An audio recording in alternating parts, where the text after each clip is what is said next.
ओम नमः शिवाय। हर हर महादेव। महाकुंभ की नगरी प्रयागराज में आप सभी का स्वागत है। इस बार महाकुंभ प्रयागराज की पावन भूमि में आयोजित होने जा रहा है।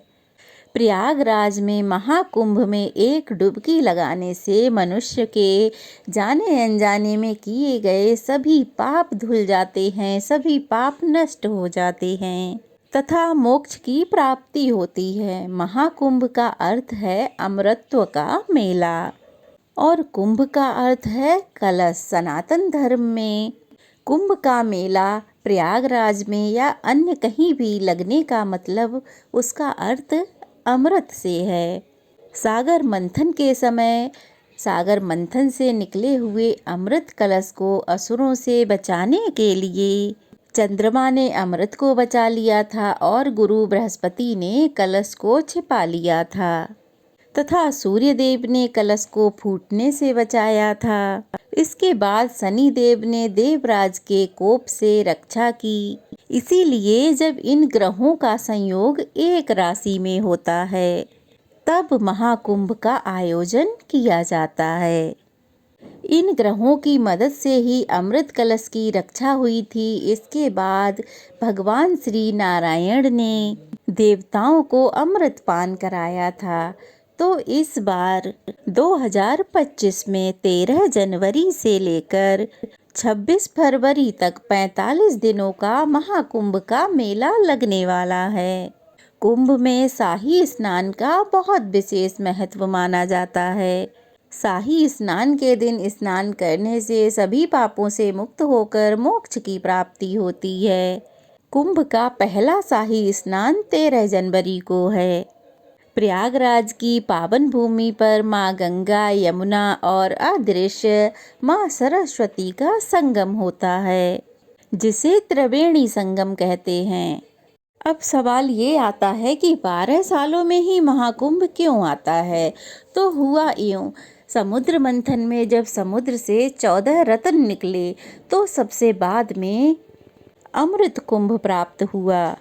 इसे भगवान धन्वंतरी अपने हाथों में लेकर बाहर निकले थे।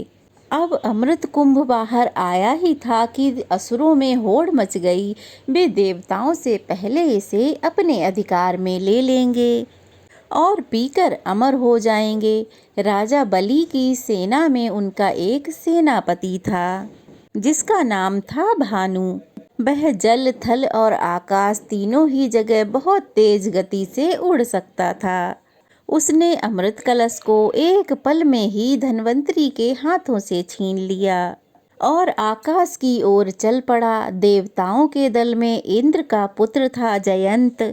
वह उसी ओर टकटकी लगाकर देख रहा था। उसने जैसे ही असुर भानु को अमृत कलश की ओर लपकते हुए देखा तो वह तुरंत ही कौवे का रूप धर के उस असुर के पीछे पीछे उड़ने लगा और उड़ते उड़ते आकाश में उसके हाथ से अमृत कलश छीनने लगा। जयंत को अकेले ही उस असुर के साथ जूझते हुए देखकर सूर्यदेव, चंद्रदेव और गुरु बृहस्पति उनके साथ आ गए। अब इसी प्रकार से असुर का साथ देने के लिए अन्य असुर भी आकाश मार्ग में उड़ने लगे। अब इन सब के बीच में अमृत कलश को लेकर छीना झपटी होने लगी। इसी छीना झपटी में अमृत कलश से अमृत छलका और अमृत की पहली बूंद पहली बार हरिद्वार में गिरी। इस तरह हरिद्वार एक तीर्थ बन गया। अब दूसरी बार बूंद छलका तो गंगा, यमुना, सरस्वती के संगम पर यानी कि प्रयागराज में गिरा। इस तरह यह स्थल भी तीर्थराज बन गया। अगली बार जब अमृत कलश से अमृत छलका तो वह उज्जैन में शिप्रा नदी में जा गिरा और चौथी बार नासिक की गोदावरी नदी में। तो इस तरह यह चारों नदी तट स्नान तीर्थ घोषित हुए। इन नदियों में स्नान करना और इनके तट पर दान पुण्य करना बहुत ही शुभ माना जाता है। तो इस प्रकार इन नदियों के तट पर कुंभ जैसे बड़े आयोजन होते हैं। इसके अलावा यहाँ अन्य शुभ तिथियों पर भी लोग स्नान करने के लिए एकत्रित होते हैं। इंद्र का पुत्र जयंत जब अमृत कलश लेकर उड़ा तो वह 12 दिनों में स्वर्ग पहुंचा था। देवताओं का एक दिन मनुष्य के एक वर्ष के बराबर होता है। इसीलिए उस घटना के संदर्भ में कुंभ का आयोजन 12 वर्षों के अंतराल पर होता है। तो इस प्रकार अमृत कलश की रक्षा में सूर्य, चंद्र और बृहस्पति देव शामिल थे। इसलिए कुंभ के आयोजन में इन राशियों की स्थिति का विशेष महत्व होता है। जब ये राशियां एक विशेष स्थिति में आती हैं तभी महाकुंभ लगता है। कुंभ मेले के 4 प्रकार होते हैं: कुंभ, अर्धकुंभ, महाकुंभ और पूर्ण कुंभ। तो चलिए इस महाकुंभ के अवसर पर शिवजी और विष्णु जी की एक अत्यंत दुर्लभ कथा का श्रवण करते हैं। विष्णु पुराण, भागवत पुराण और महाभारत में वर्णित किए गए इस मोहिनी रूप का गुणगान जितना भी कर सकें उतना कम ही लगता है। देवताओं को दिलाए गए अधिकार में सबसे बड़ा कार्य भगवान विष्णु के मोहिनी रूप का ही था। अगर ये न होती तो शायद देवताओं को दिलाए गए श्राप से मुक्ति दिलाना बड़ा ही दुर्लभ कार्य होता। भगवान विष्णु ने 3 बार मोहिनी अवतार लिया था। इस अवतार को लेने में माता लक्ष्मी ने भी योगदान दिया था। उन्हीं की सहायता से भगवान विष्णु स्त्री रूप में परिवर्तित हुए। अब आप लोग सोच रहे होंगे 3 बार मोहिनी अवतार क्यों? तो अगर आप यह जानना चाहते हैं तो इसका उत्तर आपको इस कथा में ही मिल जाएगा, लेकिन कथा आपको पूरी सुननी होगी। पहला मोहिनी अवतार विष्णु पुराण में उल्लेख है। एक बार भगवान की सलाह पर देवताओं और दैत्यों ने मिलकर समुद्र मंथन किया। समुद्र मंथन के दौरान उसमें से 14 रत्न उत्पन्न हुए। उनमें से लक्ष्मी जी, कौस्तुभ्य मणि, कल्प वृक्ष, मदिरा, अमृत कलशधारी भगवान धन्वंतरी, अप्सरा, उच्चैश्वा नाम का घोड़ा, विष्णु जी का धनुष, उनका चक्र, शंख, विष, कामधेनु, चंद्रमा और ऐरावत हाथी। ऐसा नहीं था कि ये सब समुद्र मंथन के बाद ही प्राप्त हुए। ये सब कुछ पहले भी था, किंतु दुर्वासा ऋषि के श्राप के कारण यह सब जल में विलीन हो गया था। इन सब को निकालने के लिए ही समुद्र मंथन किया गया और समुद्र मंथन से यह 14 रत्न निकले जो कि समुद्र में समाहित हो गए थे। उसके साथ साथ विष भी निकला। अब जैसे ही अमृत कलश लेकर धन्वंतरी भगवान निकले तभी देवताओं और दैत्यों में उसे पाने की होड़ मच गई। अब अमृत कलश को लेकर देवताओं और दैत्यों में युद्ध होने लगा। इससे भगवान विष्णु बहुत चिंतित हुए, क्योंकि वह जानते थे अगर अमृत कलश दैत्यों के हाथों लग गया तो वे अमर होकर पूरी पृथ्वी को अस्त व्यस्त कर देंगे। इसीलिए भगवान विष्णु ने मोहिनी रूप धारण किया और वहां पर प्रकट हुए, जिसे देखते ही सभी दैत्य उन पर मोहित हो गए। बड़े बड़े नयन, कोमल अंग, सुंदर सुंदर आभूषण धारण किए, सुंदर सुंदर वस्त्र धारण किए। मोहिनी रूप ने सभी दैत्यों का मन मोह लिया।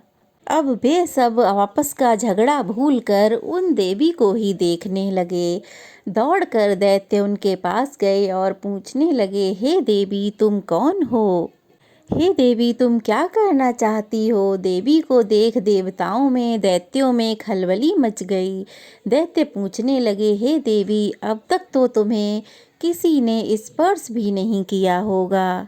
अवश्य ही विधाता ने तुम्हें संपूर्ण इंद्रियों और मन को तृप्त करने के लिए ही भेजा होगा।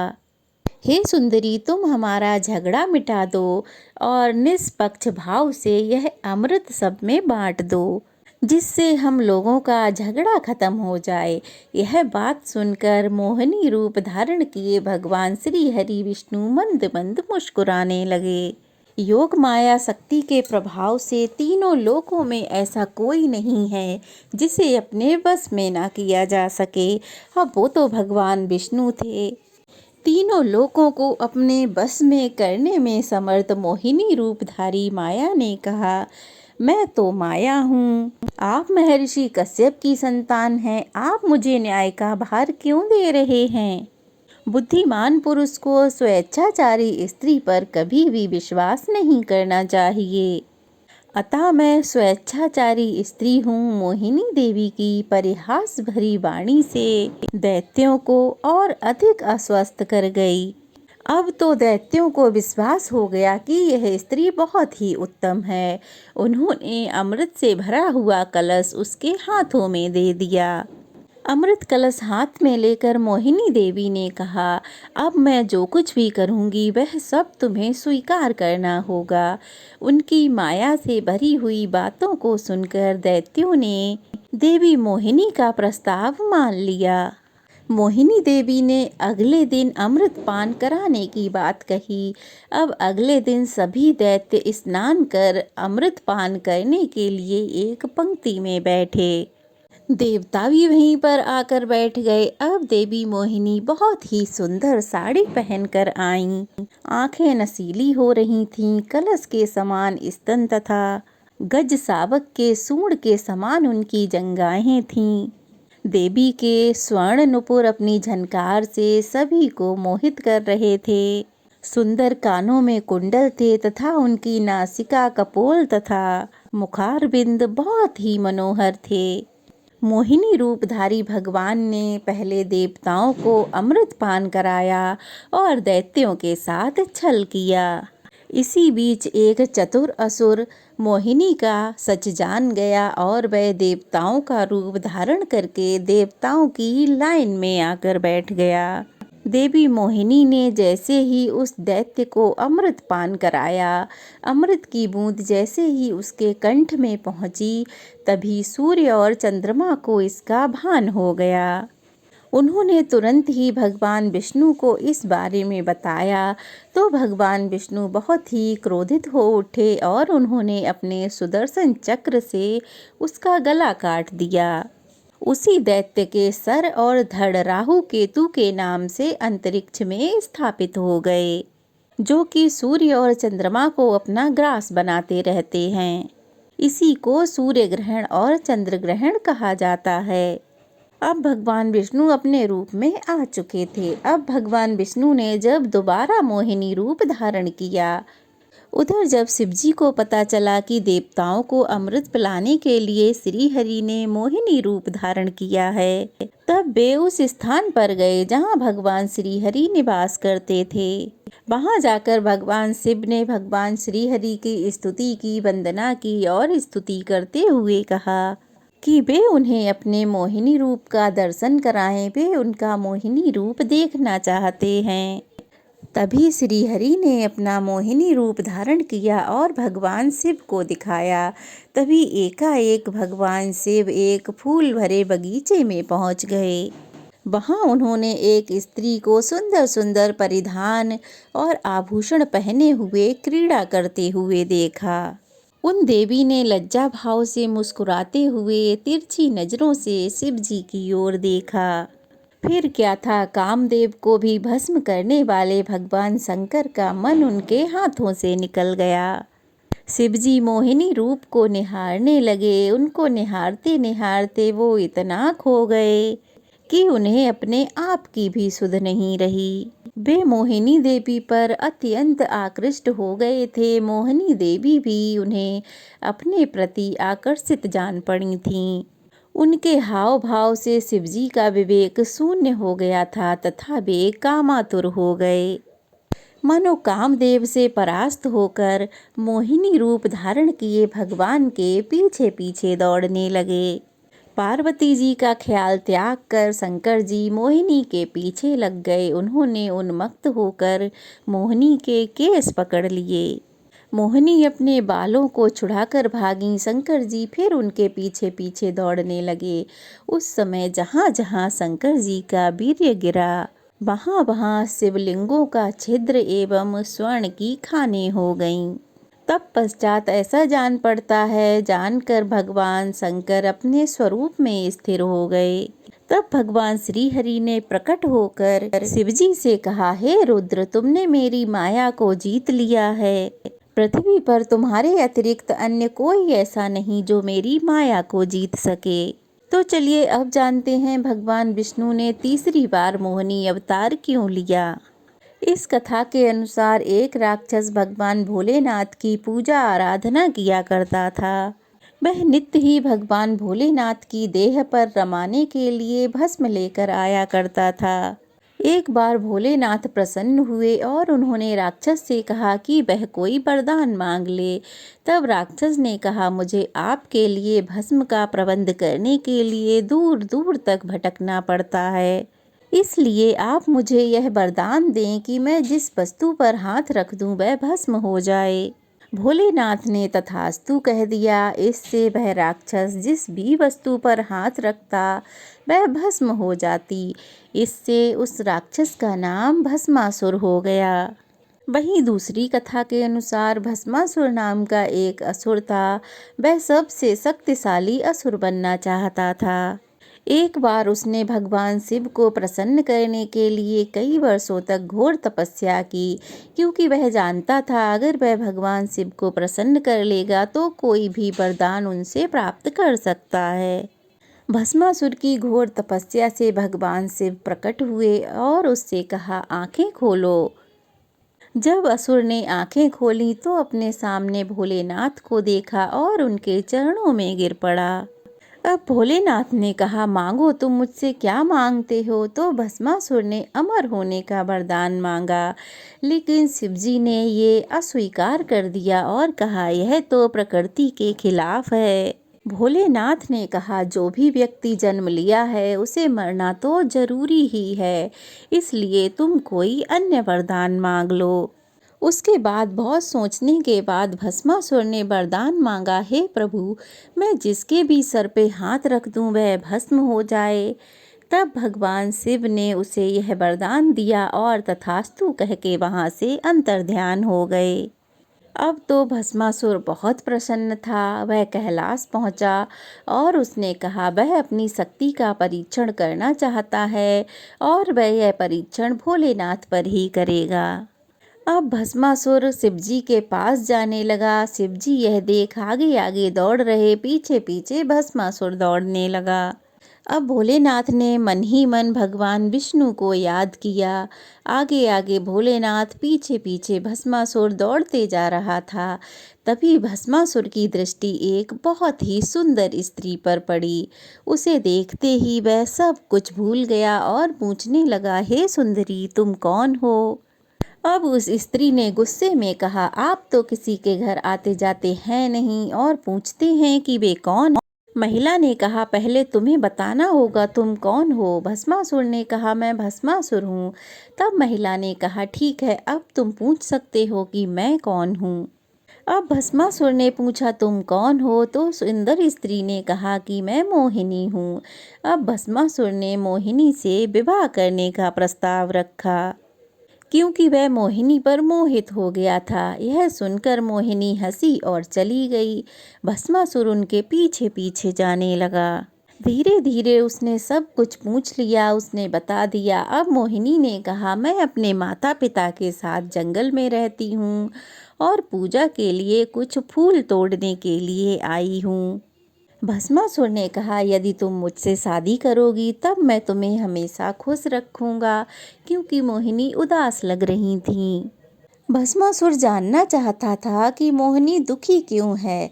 मोहिनी ने बताया कि वह एक नर्तकी है। मोहिनी ने बताया, जब मैं छोटी थी तब मैंने यह प्रण लिया था कि मैं उसी व्यक्ति से शादी करूंगी जो मेरे साथ नृत्य करेगा। अब भस्मासुर सोचने लगा, मुझे तो नृत्य आता नहीं है। तो मोहिनी ने कहा, तुम चिंता मत करो, मैं तुम्हें नृत्य सिखाऊंगी। बस तुम्हें केवल उसी तरह से करना होगा जैसा जैसा मैं कहूँगी। अगर तुम ऐसा करोगे तो मैं तुमसे विवाह कर लूँगी। अब मोहिनी जैसे जैसे नृत्य सिखाती भस्मासुर वैसे वैसे नृत्य करता जाता। वो सब कुछ भूल गया था, बस नृत्य में ही उसका ध्यान लगा था। अब मोहिनी ने जैसे ही अपने सर पे हाथ रखा, भस्मासुर ने भी अपने सर पे हाथ रखा। सर पे हाथ रखते ही भस्मासुर वहीं पर भस्म हो गया।